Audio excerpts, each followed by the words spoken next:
Boa noite a todos. É a alegria minha de estar aqui hoje, né? Pela segunda vez, né? Tá muito bacana, muito chique. Então, uma boa noite a todos. Eu agradeço imensamente o convite, né? A gente estar aqui tocando. Essa ambiência aqui é muito gostosa. Essa casa aqui tem um ar delicioso. Eu já estava falando com a minha amiga ali. Eu fiquei na Umbanda. Aqui é mais ou menos, né? E aí também fiquei na Umbanda light. Eu fiquei na Umbanda mais ou menos dos meus 17 até os 29, né? Trabalhando muito. E eu sou apaixonada por saudade. E a gente sempre está envolvida aqui e ali com nossas entidades amigas, né? Não tem jeito de se separar. Eles são todos do nosso lado. Então, muito obrigada. E a gente vai conversar hoje sobre um tema assim que até a página foi muito propícia, que é conhecimento e iluminação, que parecem coisas muito próximas, né? Conhecimento e iluminação. Mas só que a gente vai começar a pensar o seguinte, gente, conhecimento a gente tem através da literatura, através da vida, dos exemplos, né? A gente recebe durante muitos e muitos anos aí. A gente está recebendo conhecimento desde o início da humanidade, não é verdade? Todos nós. E aí, a gente pensa, mas será que a gente também está recebendo iluminação? O que é a iluminação?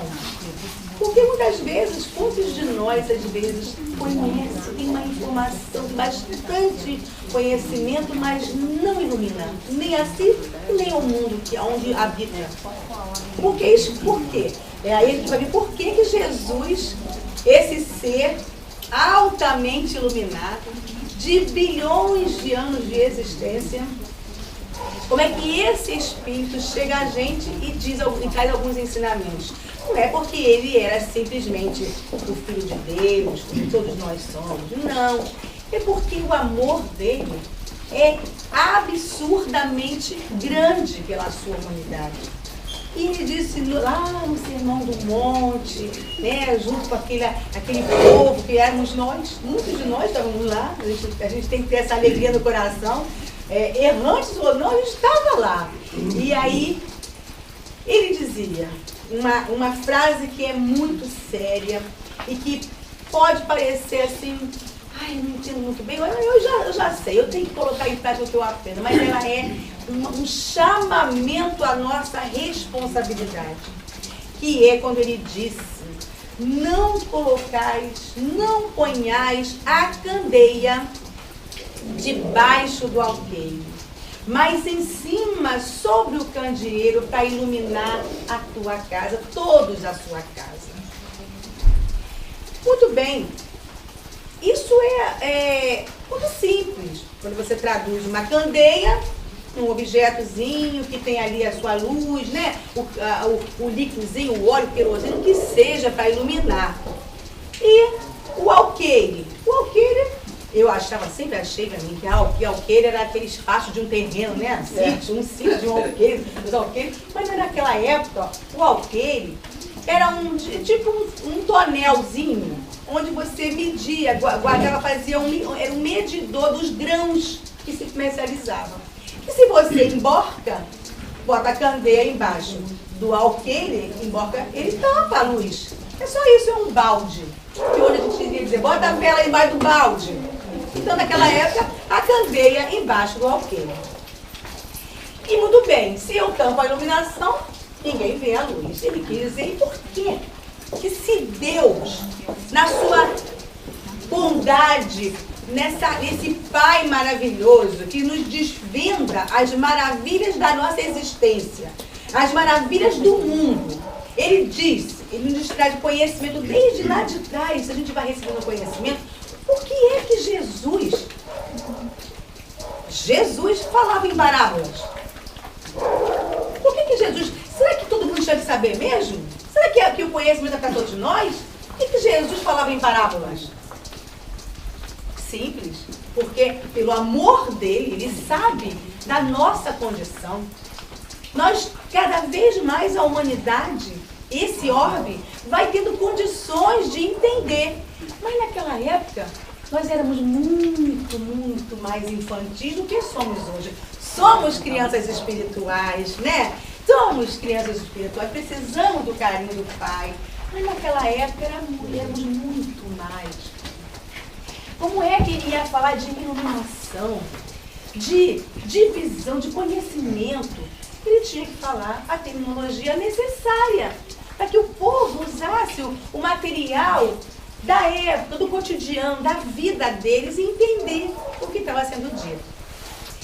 Muito bem, então mas só que aqueles como os apóstolos, ele disse, a esse será dado mais, porque já tinha uma convivência com eles, já estavam mais ou menos encaminhados, eram espíritos, não espíritos evoluídos, né? Espíritos de alta luz, mas espíritos mais preparados para a tarefa. Então precisava ser dado mais informações. E aí a gente pergunta, por que é que Jesus, na sua bondade infinita, traz essas informações e vai dando mais a quem tem preparo? Como é que eu consigo disseminar o conhecimento? Através de quem conhece, não é verdade? Quanto mais eu conheço, mais eu propago. Então, Jesus também disse, aí eu presto atenção na frase também séria. Ele disse, vós sois a luz do mundo.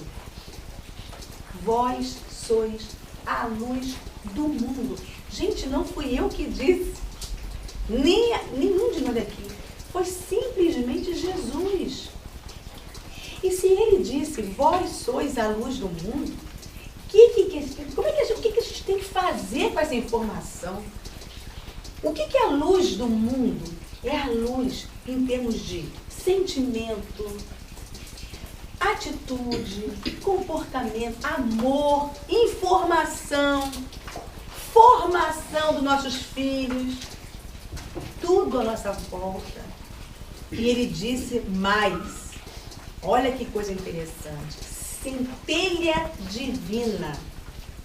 Centelha divina. O que é uma centelha, gente? O que é uma centelha? Vamos pensar na fogueira, época de São João. Olha que coisa boa. A gente pensa numa fogueirinha de São João, né? Aquilo pegando fogo. O que a centelha faz? Espalha, não é verdade? Ela espalha, mas como ela espalha? Ela é rápida. Centelha, olha, foi, apagou. Como é que eu mantenho? Se nós somos luz do mundo, centelha divina, e não podemos colocar o conhecimento embaixo do alqueire, não abafar, como é que eu mantenho essa luz de Jesus, luz de Deus que está dentro da gente? E tudo que é de Deus é do bom, é do bem, é do belo, é do amor, é para cima. Como é que eu mantenho isso aceso? É para a gente pensar, é responsabilidade. Nós temos que pensar nisso. Para manter essa coisa acesa, eu preciso simplesmente condicionar os meus pensamentos, as minhas palavras. Respeitar. A página hoje diz, a gente tem que entender que a gente tem que respeitar o outro, as limitações, o outro tem dificuldades, não é? E a gente quer, às vezes, que o outro entenda a gente perfeitamente bem em casa.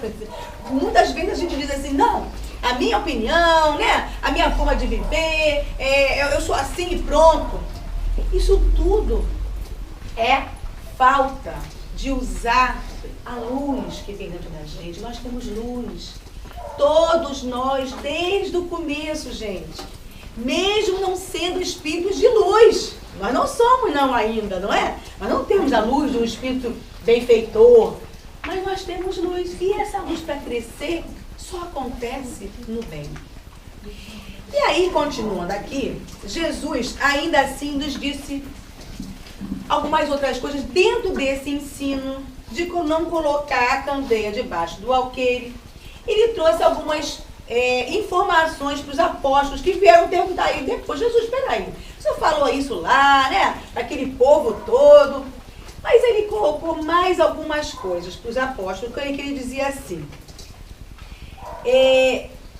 não vá ter com os gentios. Ele dizia para o povo, não vá ter com os gentios. O que ele estava querendo dizer com isso? Os apóstolos. Vocês vão sair de cidade em cidade, levar a iluminação, levar o conhecimento, levar a minha palavra do meu Pai. Vocês vão procurar as pessoas, vão bater nas portas, vão entrar em seus lares, mas vocês não vão procurar os gentios. O que é isso? Os gentios, naquela época, gente, era o povo chamado da periferia, digamos assim, fora da cidade. É um povo que não acreditava num só Deus ainda. Não era o povo que veio dos judeus, né? Eles não eram judeus. Então, é como se naquela época eles fossem entender. São os pagãos, os neutros, os que não estão interessados. Não tem a base. Aí a gente volta àquela pergunta anterior lá. Mas será então que Jesus está se confundindo? Se ele diz que não é para colocar a candeia embaixo do alqueire, como é que ele manda não procurar os gentios? Está sendo excludente? Tem preferência? É só para um tipo de gente, o outro não? Será que ele estava dizendo isso? Jesus, fosse eu, podia estar dizendo isso. Ah, gente, podia. Se fosse eu, podia estar até me confundindo, mas Jesus, não. Vamos analisar. Quando ele diz isso, não vá procurar os gentios, não vá impor às pessoas que não estão abertas, não estão com o coração preparado para receber a informação. É isso. Mas não é que eles não vão ter a informação. A humanidade está o quê? Evoluindo. Tudo vai chegar a seu tempo. E mais uma vez, se nós trouxermos para os dias de hoje, da nossa vida, quantas vezes a gente prega, vamos falar assim em termos bem simples, a gente sai pregando, forçando qualquer assunto está obsediado. Não é verdade? Qualquer assunto, não, mas olha só, a reencarnação, aí prega para qualquer pessoa. E o espiritismo a gente sabe que não é assim. É pelo exemplo. Os exemplos do quê? Arrastam. Jesus foi exemplo. Então, quando ele diz isso, é porque ele sabia que os apóstolos tinham uma tarefa enorme, que era a tarefa de trazer o conhecimento, o amor verdadeiro, aquelas orientações de Jesus para aqueles que estavam com pelo menos o preparo, porque tudo veio gradual. Veio Moisés, né? A população foi recebendo informação, foi aprendendo a entender o que era Deus, né? E não aqueles deuses, as estátuas, aquilo tudo, o amor acima de tudo. E então ele veio trazendo aquilo ali e ele sabia, como sabe até hoje, que tudo a seu tempo. A gente, quando a gente olha para os nossos filhos, e aí, gente, é uma outra questão. Os filhos, a nossa família, dentro de casa, a responsabilidade das crianças é dos pais. Ou quem cria, ou tio, ou vovó, quem seja. Mas aí você tem que trazer, até ele ter a idade de discernimento, de buscar a informação dele. Mas nós temos que trazer, principalmente não a pregação, porque jovem... Aqui tem muitos jovens, pai e mãe de jovem, adolescente, então, meu Deus, Jesus do céu. Mas é verdade, a gente fica lá tendo que falar o tempo todo com eles. Ai, não gosto daquela coisa imposta, tudo é espiritismo, tudo toda hora você fala de Deus, o que... Não é verdade? Mas a gente tem que falar. Só que a gente tem que aprender a linguagem. Olha, os gentios têm filhos. Nossos filhos são o quê? Espíritos. Cada um tem a sua história. Ninguém ali encarnou pela primeira vez. Né? Então, cada um tem a sua história, a moral, a sua história de entendimento, seu conhecimento que vem lá dele, do passado. E aí você vai ver, tem filhos que você fala de Deus, você fala dos ensinamentos, olha, recebe, né, uma candura. Tem outros já são, não. Ih, tudo tem espírito, tudo tem. Eu quero só ir numa festa. Aí você fala de algo de espírito, de que vai me acompanhar, que eu vou beber, vai ficar sugando, tudo é chata, não é verdade? Olha, os espíritos vão estar sugando você, que coisa mais chata. Eles são assim. Então, a gente fala, mas a gente também tem que saber interagir com ele. Deixar os filhos se colocarem. Porque às vezes eles tendo a oportunidade da expressão, que você escute, eles começam a respeitar a sua colocação. É uma troca, né? Agora, em relação ao mundo que a gente habita, nosso trabalho, né? Os vizinhos, os grupos que a gente frequenta, seja lá o que for, nós precisamos entender que a colocação é importante e quando oportuna, mas a pregação, forçosamente, muitas vezes eu tive uma situação há pouco tempo de uma companheira que estava falando, no caso de um óbito, né, até uma pessoa de outra religião, no caso de um óbito, e ela falando, pregando o tempo todo para essa pessoa que não era espírita, pregando sobre reencarnação, a oportunidade da encarnação. Aí eu observei aquilo, o clima foi terrível, né? A pessoa se virou de costas e não foi grosseira, era uma senhorinha, tinha perdido a filha, olha bem. Ela queria ajudar, mas não era oportunidade, não era o momento, é isso que a gente fala, a gente tem que ter cuidado. Aí eu peguei aquela experiência, né, para mim, que a gente aprende, conhecimento e iluminação. Os erros também nos ensinam. E a gente fica aprendendo quando eu tive uma outra situação, eu trabalhei de uma outra forma. Falei, foi até, eu estava contando na nossa casa lá espírita, né? Estava contando esse caso que eu fiquei muito feliz, né? Porque uma situação em que eu tive que falar, também foi um óbito, e a pessoa, foi até agora final de semana, a pessoa tinha perdido o marido, mas não foi recentemente, é portuguesa, né? Católica, portuguesa, geralmente católico, né? A família toda portuguesa em volta. E essa senhora estava emocionada, chorando, porque a família estava toda reunida lá, no almoço, que ela estava fazendo 80 anos, e ela veio para mim, chorou, eu também chorei, porque não pode chorar perto de mim, que eu choro também. É rápido, me emociono fácil. Até porque eu adoro família. E ela estava chorando por causa de família. Então aquilo me tocou. E eu gosto muito das pessoas mais idosas, eu tenho uma afinidade muito grande. E aí eu abracei ela, na conversa, eu lembrei daquela situação rápida, tudo muito rápido.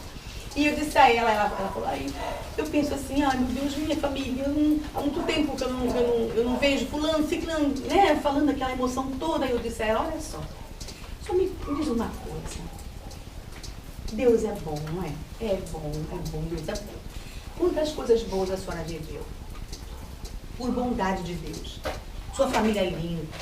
Esse Deus que é bom, com certeza. Não falei de mundo espiritual, colônia espiritual, nada disso. Quantas vezes, que Deus bom é esse, que não vai colocar a gente para se reencontrar? Não é verdade? Acho que a gente vai se reencontrar, eu acho. Não sei o que a senhora pensa. Em algum lugarzinho, menina, ela viu um sorriso daqui até aqui, mas foi instantâneo, ela falou assim, isso eu acredito. Mas ela assim, vou ter que aprender, a família toda portuguesa. Isso eu acredito. Então, ela ficou numa felicidade. Quer dizer, de alguma forma a gente traz, né, a visão, o consolo. E isso também faz parte de iluminar, colocar a nossa candeia sobre o candeeiro para iluminar onde a gente estiver, mas principalmente com atitude, com carinho, com respeito às pessoas. E uma outra colocação de Jesus foi a seguinte, ele disse, coragem e fé. Iluminação também é coragem e fé. O que ele quis dizer com isso? Coragem e fé e não omissão. Não se pode. Quantas vezes a gente também exagera? Para não falar, para não ser piegas, para não ser chato, não fala do nome de Jesus, porque é pieguice. Quantas pessoas acham isso, né? É chato ficar falando de Cristo, de Jesus, em muitas oportunidades, sabe? Então a gente tem que observar. Quantas vezes a gente tem que negar um comentário maldoso contra um amigo? Um telefonema para criticar alguém. Sabe, fulano? Aí, não é aqui na casa espírita, não tem isso. É lá fora, né? Mas a gente liga pro colega assim, sabe fulano? Fulana? Ah, Deus me livre. Ela hoje fez uma comigo e aí você entra no ritmo. É mesmo? Mas semana passada foi comigo. E tem feito com todo mundo. A gente entrou na sintonia, porque na casa espírita a gente se controla. A gente aprende, a gente treina, né? A gente ouve palestra, conversa entre si, as entidades falam, orientam. Então a gente olha, caminho do bem, tudo anjo. Todo mundo é assim, gente. Não falando comigo, todos nós somos assim. Mas lá fora a gente é treinado, a gente vivencia. É igual a reencarnação. Lá a gente se prepara, quando a gente chega aqui tem que vivenciar, não é verdade? Então quando a gente diz isso, quando a gente recebe uma ligação dessa e tem coragem para lembrar do Cristo e dizer, minha companheira, ela pode ter seus problemas, eu também tenho, eu não me sinto em condições de falar, porque eu tenho tanto problema. Vamos deixar que ela se entenda, né, com Deus. Ou quando tiver a oportunidade que ela abrir um diálogo, a gente conversa com ela. É difícil, gente, porque a gente é fofoqueiro. A gente adora. Não é verdade? E aí vai pra casa satisfeito, né, daquela conversinha boa. Aí depois, como a gente já tá com algum conhecimento e tentando se iluminar, o que a gente faz em casa? Depois, meu Deus, eu não devia ter falado, agora vai virar fofoca. Ela vai contar pra todo mundo que eu falei isso. E alguém escutou, mas já fez. Mas o espírito é aquele o quê? Que se conhece, vai se policiando, não é? Vai tentando dominar suas más tendências, que nós temos. Nós temos, todo mundo tem. Nós estamos ainda, já passamos uns 2.000 anos, uns 4.000 anos, uns 40.000 anos, né? Nós estamos aí, ó, deu para ter alguma noção. Então, a luz do mundo está aqui. A centelha divina está aqui. E ela vai brilhar quando? Quando eu tiver atenção. Ele deu, gente, a gente tem um código. A gente tem um código que se seguir, vai doer menos. Vai incomodar menos. Não é verdade? Tem mais. Ele disse mais uma outra coisinha aqui que eu achei bastante interessante. Não são os que gozam de saúde que precisam de médico. Alguém já foi ao médico para dizer, eu vim aqui ver o senhor, sua simpatia, olha, eu estou tão bem, eu vim aqui para lhe dar um abraço. Eu não conheço ninguém que tenha feito isso.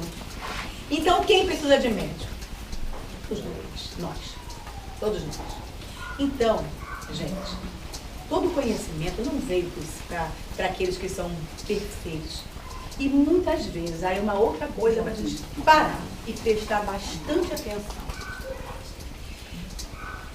Por que muitas vezes as casas religiosas, de qualquer tipo, vamos falar da nossa, a gente tem que lavar a roupa em casa, né? Mas todas as crenças têm um pouco disso. Quando a gente está na nossa casa, muitas casas religiosas não gostam de perder tempo fazendo encontros, palestras, atendimento para aquelas pessoas. Não fazem, muitas vezes, por obrigação, mas o coração não está dizendo isso. Para aquelas pessoas pobres, sujinhas, sem banho, que falam errado, não tem os dentes. Não gostam de atender, mas adoram falar com aquelas pessoas que entendem o português, entendem fácil. Isso, gente, acontece muito, a discriminação. Grupos que discriminam. E isso não são poucos, não. Nós temos que ter em qualquer lugar, e não é a casa, Que a casa espírita não são as paredes, são os seres humanos. Quem compõe a casa somos nós. Então a gente às vezes prefere perder um tempo, parar para conversar, e o outro, às vezes, o outro irmão que está todo azulzinho, chega perto, a gente vai um minutinho, ele vai conversar com quem. Isso não é todo mundo, é claro, mas a gente tem que ter cuidado. Por quê? Na evangelização de crianças, fui evangelizadora durante um bom tempo, né? Até tenho a alegria de dizer que as netinhas da minha amiga ali ficaram comigo há algum tempo. Adoro a mocidade, mas eu cansei de escutar, gente. E é chato, é difícil pra caramba. Companheiro dizer, não, esse menino é insuportável. Quando ele entra, acaba com a minha aula. Ó, eu vou falar com a mãe tem que dar um jeito nele. Eu queria mesmo que as meninas, pelo amor de Deus, tomara que ele não venha essa semana. Tô errada, Rose? Não. Tomara que não venha essa semana, porque eu tô com uma aula tão boa e ele vai atrapalhar a minha aula. Gente, dói aqui dentro. Aí você tem que estudar. Não são os que gostam de saúde que precisam de médico. São os doentes. E os doentes são aqueles que mais precisam. Quem é o doente? O doente não é só porque está com coceira, com febre. Não. Somos nós que temos tantos problemas. Esses espíritos de crianças que vão para a evangelização. Dificílimos. Mal criados, às vezes. Aí tem uma outra que é aquela menininha, toda educadinha, aí eu adoro, aí faz carinho naquela outra, maravilhosa, e o bichinho lá, né, danadinho, e você nem olha, não vou nem olhar, porque se eu olhar, eu vou me aborrecer com essa criança. Aí, menina, senta aqui, mas aqui você dá um sorriso. Então, a gente tem que ter muito cuidado. Nossos aniversários, nossas festas residenciais, não estou falando aqui que é para abrir a porta não, gente, pelo amor de Deus, é só para a gente pensar. Quantas vezes a gente lida na rua com todo mundo, mas na nossa casa só entra o pessoal seleto. O seleto. É difícil a gente imaginar fazer um almoço, meu aniversário, passar para aqueles que mais precisam. Convidar os companheiros não sei se aqui tem o dia do quilo, da campanha não sei, do agasalho, convidar uma vez para vir tomar um chá, um café, um bolinho no seu aniversário. Não precisa ser todo, eu estou dando um exemplo, tá, gente? Cada um aqui interpreta da maneira como sente. Mas é dividir a sua vida não só com quem pode te dar alguma coisa, mas aqueles que podem te dar afetividade, que são carentes disso. Então tem tantas formas. Perder, às vezes, os nossos finais de semana. Final de semana é sagrado. Final de semana eu vou para casa de um parente, eu gosto. É só para mim, da minha família. E às vezes é no final de semana que a gente tem uma oportunidade de mexer, de visitar um grupo carente, um asilo, um abrigo, sabe? E fazer um trabalho. E a gente tem que pensar. Cada um dentro das suas possibilidades. Mas a gente sempre tem alguma coisa que pode fazer. Seja ela como for. E é isso que é não colocar a candeia debaixo do alqueire, porque a gente é rico. A gente tem uma riqueza enorme, que é chamada amor. É a maior riqueza que nós temos. É a riqueza da troca, do abraço. Eu não posso dar nada. Eu estou dura igual um coco. Durinha. Mas eu olho. Eu estico a minha mão. Eu dou o braço para a pessoa caminhar de um lado para o outro no quarto. Eu troco uma fralda. Mesmo na minha casa. Às vezes eu vou receber pessoas na minha casa. Podem ser parentes. Abrir as portas para aquela tia, tá doentinha lá no canto. Quantas vezes a gente não posso fazer isso, minha casa é tão pequena, meu marido não gosta, vai dar um trabalho, vai fazer xixi aqui no quarto. É muito empecilho da gente, porque a gente esquece que a luz é para aqueles que precisam muito, que somos todos nós. E é quando a gente divide isso, quando a gente acorda para esse lado, a gente desperta na nossa alma uma alegria, uma felicidade, um valor. E aí, esse valor recai sobre um outro tema que ele diz aqui. Ele fala assim: carregue sua cruz, quem quiser salvar sua vida. E quem quiser salvar sua vida, perdê-la-á.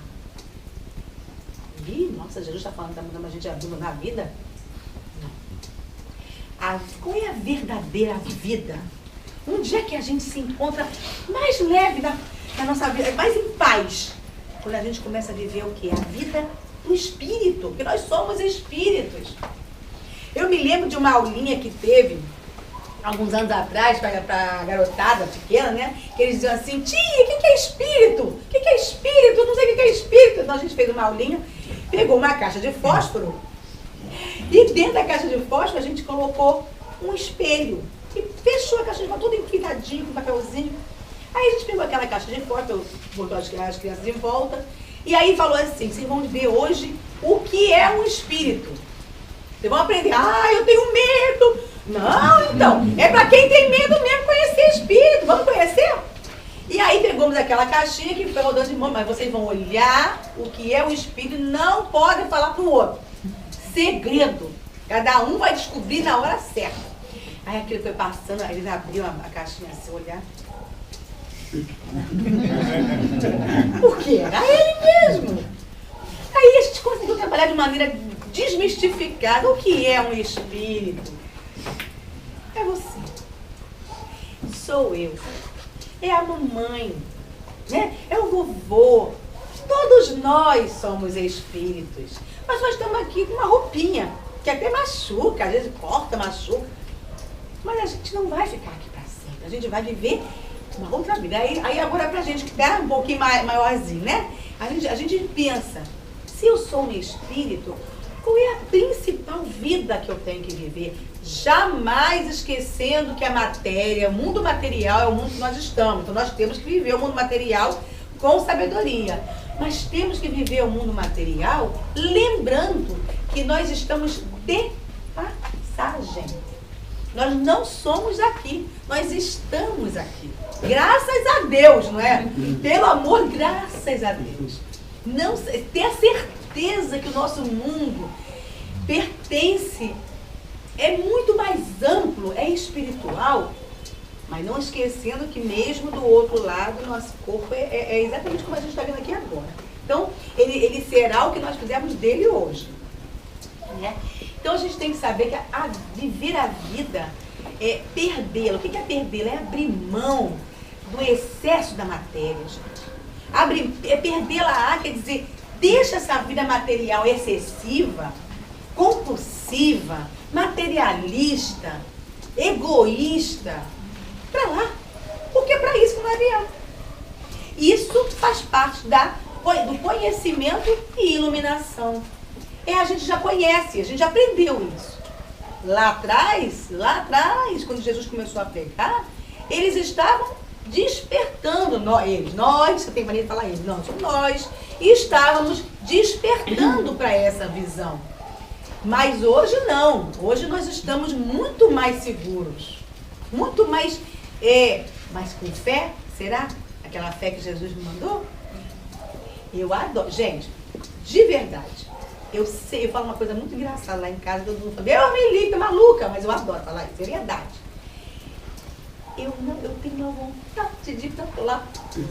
Verdade, não pode falar isso alto não, mas é verdade. Eu acho que tudo que a gente lê me dá uma vontade, sei lá, não sei pra onde eu vou não sei, mas eu tenho certeza numa coisa.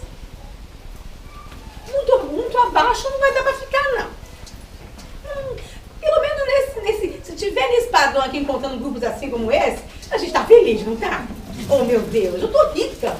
Então a gente tem que agradecer isso, ter certeza dessa vida e viver essa vida com mais sabedoria.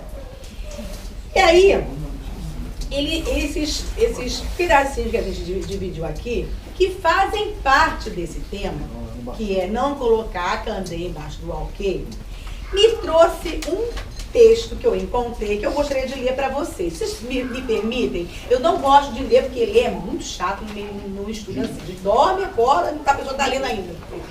Mas eu vou tentar trazer um pedacinho aqui para vocês. Ela é um pouquinho grande, sim, mas tenta ter um pouquinho de paciência, porque ela fecha direitinho aquilo que a gente está conversando, não é? Esse conto, é um conto, que é o encontro de Deus com um de nós. Vamos imaginar nós conversando com Deus? Já pensou? Aquele bate-papo que quem vê os 10 mandamentos da novela lá, que eu adoro, né? Não perco um capítulo, é cheio de historinha, mentirinha, mas eu adoro aquilo ali, adoro. E eu não perco, não. Então eu fico lá torcendo, né? E aí ele diz assim, um encontro maravilhoso. Um encontro maravilhoso. Vamos deixar, imaginar eu falando com Deus. Olha que coisa interessante. Um dia, levantei-me de manhã cedo para assistir o nascer do sol. A beleza da criação divina estava além de qualquer descrição. Enquanto eu assistia, louvei a Deus pelo seu trabalho belíssimo. Sentado lá, senti a presença de Deus comigo naquela hora. Ele me perguntou, meu filho, você me ama? Eu respondi, é claro, Deus, você é meu Senhor e Salvador? Ora. Então ele perguntou, mas me diga, se você tivesse alguma dificuldade física, ainda assim me amaria? Eu fiquei perplexo. Olhei para os meus braços, minhas pernas, para o resto do meu corpo e perguntei quantas coisas eu não seria capaz de fazer, as coisas que eu dava por fácil, por certas. E respondi, seria difícil, Senhor, mas eu ainda assim te amaria.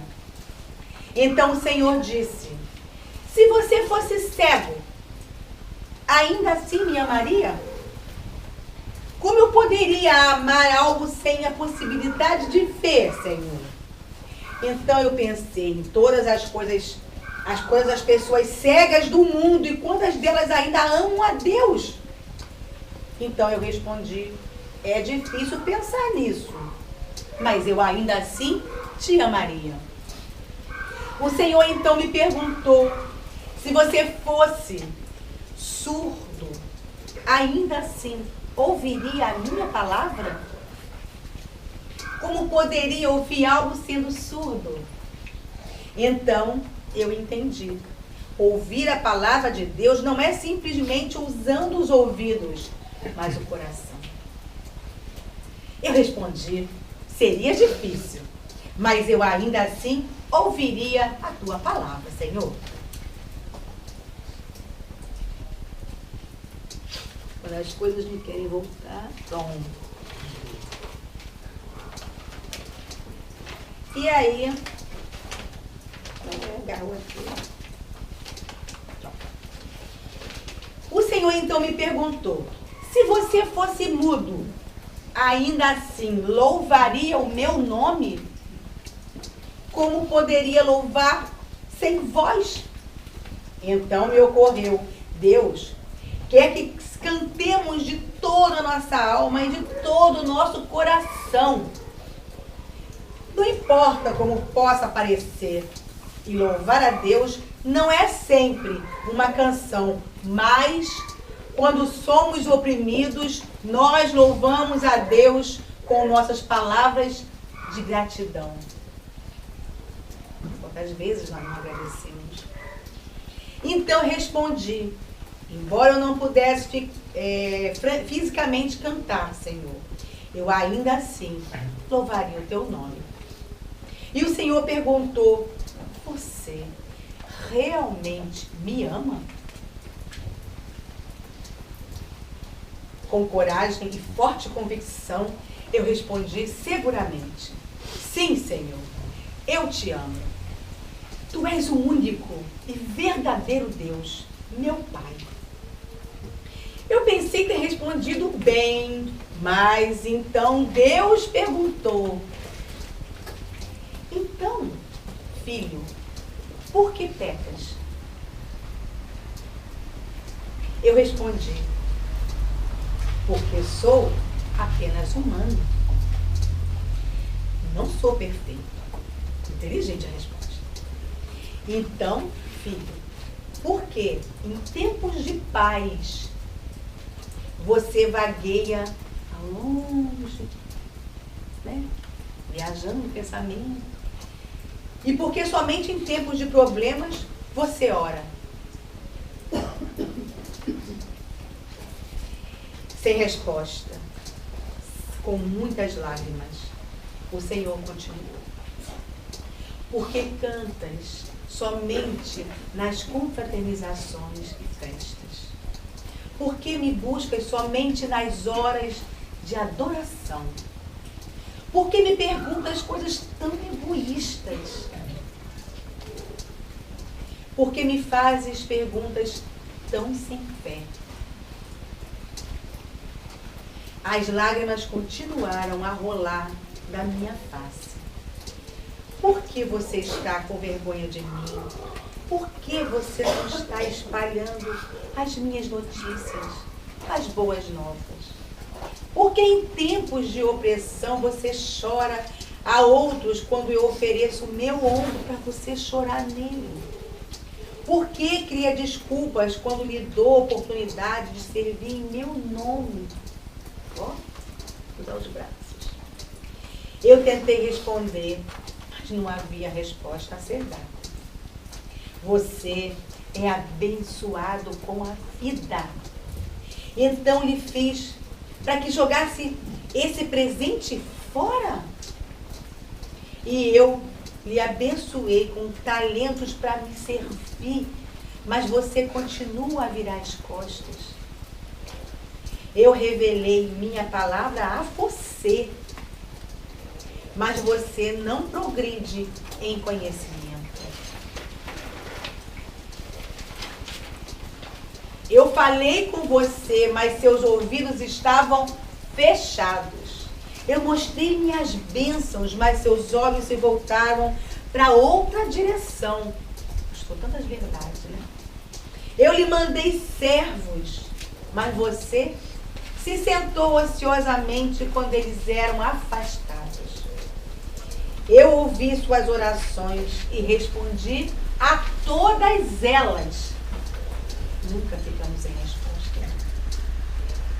Você, meu filho, verdadeiramente me ama?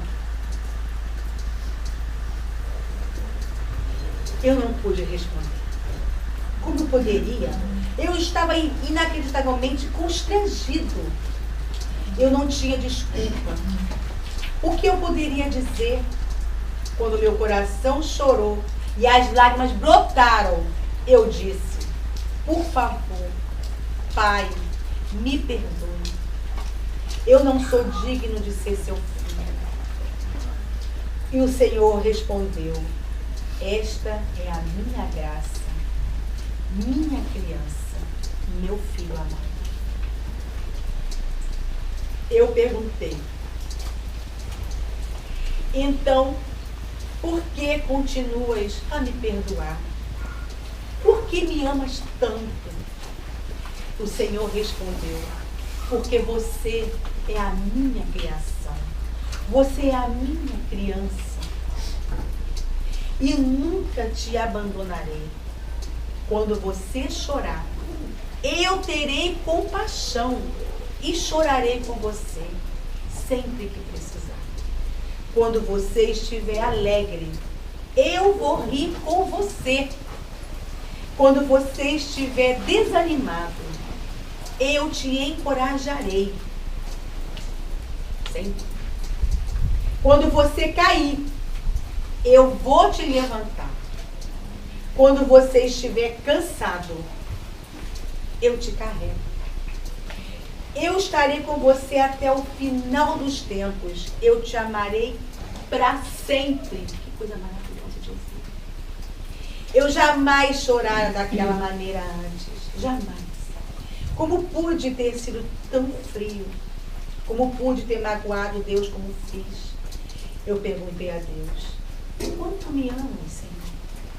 Então o Senhor esticou o seu braço e eu vi suas mãos enormes, grandes, lindas, iluminadas, com buracos, sangrentos. Logo, curvei-me aos pés de Jesus Cristo, meu Salvador, e pela primeira vez eu orei de verdade. Então, é para a gente pensar quanto Deus nos ama, quanto Ele nos prepara para essa vida de paz, de consciência, que é a verdadeira felicidade. A paz de consciência é aquela que nos traz amor, tranquilidade no peito, peito cheio de alegria, porque quando a gente tenta, mesmo que errando 1000 vezes, acertar uma, é essa uma que é a luz que nos dá o caminho para seguir, quando a gente acerta. Então Ele está sempre trazendo informação, o consolo, nos carregar, nos preparar, nos dar todo esse manancial. São os amigos, é a família, tudo que nós temos para aprender, as condições que nós temos hoje, é a vida que a gente precisava. Isso é que a gente tem que dar valor, é a luz que está dentro da gente para fazer brilhar. Então, que Deus nos abençoe, que a gente consiga fazer essa luz expandir hoje, agora, não é amanhã, é nesse instante e sempre. Muito obrigada.